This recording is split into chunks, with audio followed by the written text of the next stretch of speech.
مشکل کشا علی ابن ابی طالب علیہ الصلوۃ والسلام تشریف فرما ہے۔ ذی الحج کی 7 تاریخ ہے اور مولائے مشکل کشا مسجد حرام میں مخصوص مقام تھا آپ کا، مقام ابراہیم، جہاں تشریف فرما ہوتے تھے۔ انشاءاللہ آنے والا زمانے کا امام اپنے ظہور کے فوراً بعد جو پہلی 4 رکعت نماز پڑھے گا مقام ابراہیم کے ساتھ، کہ جہاں مولائے متقیان کا اصل مقام تھا۔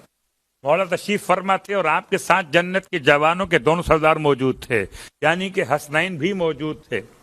ایسے میں مولا مشکل کشا نے کسی مظلوم کی فریاد سنی کہ جو خانہ کعبہ کا غلاف تھامے ہوئے خدا سے کہہ رہا تھا کہ پروردگار تو مجھے معاف نہیں کرنے والا، اور تو مجھے معاف کیسے کرے گا جبکہ معاف کرنے کا وسیلہ ختم ہو چکا ہے۔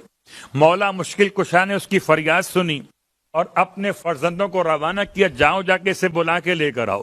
دونوں شہزادے چلے اسے بلانے کے لیے، اور جب امام کی خدمت میں لے کر آئے تو یہ معذور شخص ہے، اس کے آدھے جسم پر فالج کا اثر ہے، بہت حسین، بہت خوبصورت ہے۔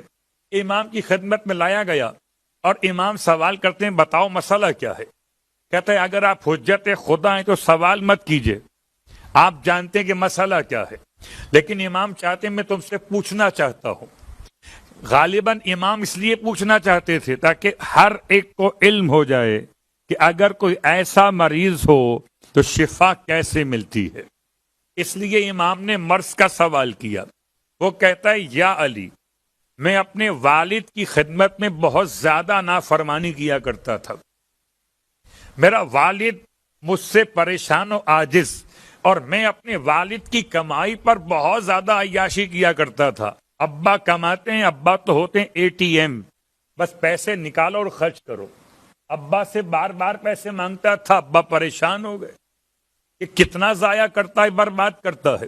تو ایک دن ابا نے روک دیا۔ جب میں نے رقم کا مطالبہ کیا، مجھے پتا تھا کہ ابا نے چھپا کے کہاں رکھی ہے۔ کہتا ہے میں نے باپ کے سامنے اس طرح سے باپ کو زد و کوب کیا کہ باپ کو دھکا دے کے گرا دیا اور جا کے پیسے نکال کے اپنا کام کر لیا۔ باپ تو نیچے گر گیا، مگر یہ پتا نہ تھا کہ رحمت کا دروازہ بھی نیچے گر گیا۔ باپ چلا، اس کے بعد مکے پہنچا۔ غالباً یہ واقعہ ایسے زمانے کا اور ایسے علاقے سے متعلق ہے جہاں مکے جانا ممکن ہوا کرتا تھا اس زمانے میں۔ مکے پہنچا بڑھاپے میں، اور خانہ کعبہ کا پردہ تھام کے میرے حق میں بد دعا کر دی۔ اس نے بد دعا کی اور خدا نے میرے جسم کو فالج کے